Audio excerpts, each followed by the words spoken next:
Nous allons faire une expérience. Prenons deux scientifiques. L'un se nomme Guillaume Lecointre, il est systématicien, spécialiste de l'évolution des espèces. L'autre, Roland Lehoucq, est astrophysicien. A priori, ça n'a aucun rapport.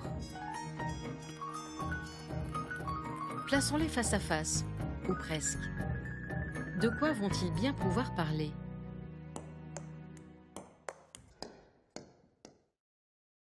Bon bah Guillaume, tu sais que je fais des conférences assez souvent, de physique évidemment, comme astrophysicien. Et puis en discutant avec les gens à la fin de la conférence qui viennent me voir, s'ils n'ont jamais de questions à poser ou de remise en doute du fait que la physique ou l'astrophysique soit une science, parfois j'en ai qui me demandent, mais alors l'évolution, est-ce que c'est vraiment une science ? Alors moi évidemment, physicien, je suis un peu embêté pour leur répondre. Qu'est-ce que toi, évolutionniste, tu leur répondrais ? Ça pose la question de ce que c'est qu'une science.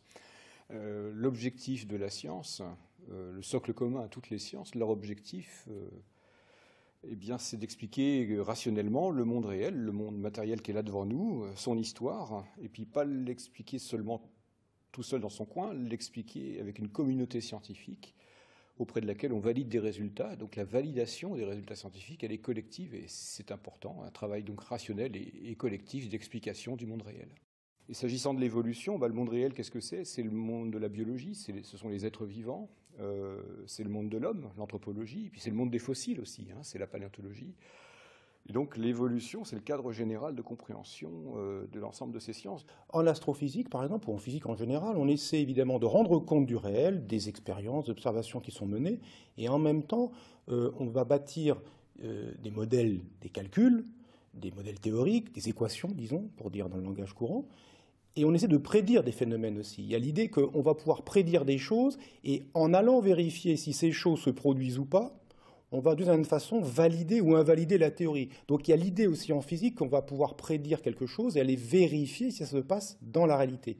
Alors là où j'étais embêté, c'est pour leur dire, dans l'évolution, finalement, on a l'impression qu'il n'y a pas de prédiction. En tout cas, je m'interroge sur les prédictions qui sont faites dans l'évolution. Effectivement, on ne prédit pas trop l'avenir. L'évolution est imprévisible à grande échelle. À petite échelle, en laboratoire, oui, on peut faire évoluer des êtres à temps de génération court. Des bactéries, des petites mouches. On peut avoir en laboratoire des conditions de milieu suffisamment contrôlées pour qu'on puisse prédire ce qui va se passer dans la population parce qu'on contrôle le milieu. Alors là, on peut faire des prédictions. Ouais. Mais sinon, si on ne contrôle pas le milieu, impossible de faire des prédictions vers le futur en évolution. Par contre, on peut faire des prédictions vers le passé, comme l'historien ou comme le commissaire de police.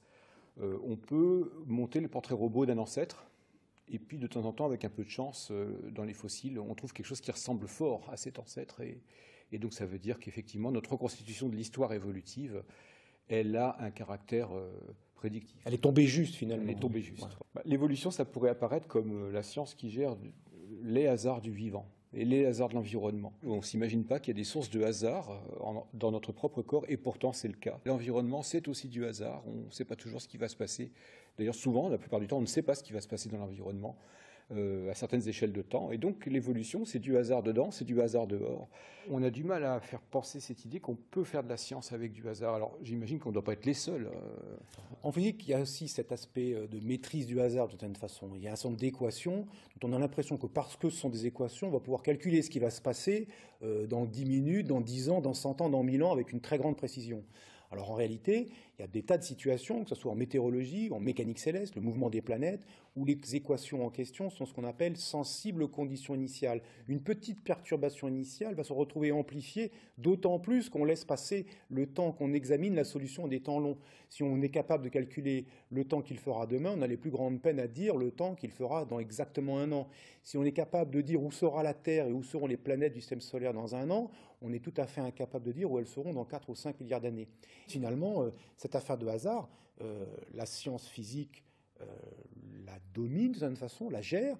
L'évolution, c'est presque constitutif, et ça n'empêche absolument pas ni la physique, ni évidemment l'évolution d'être des sciences. Absolument.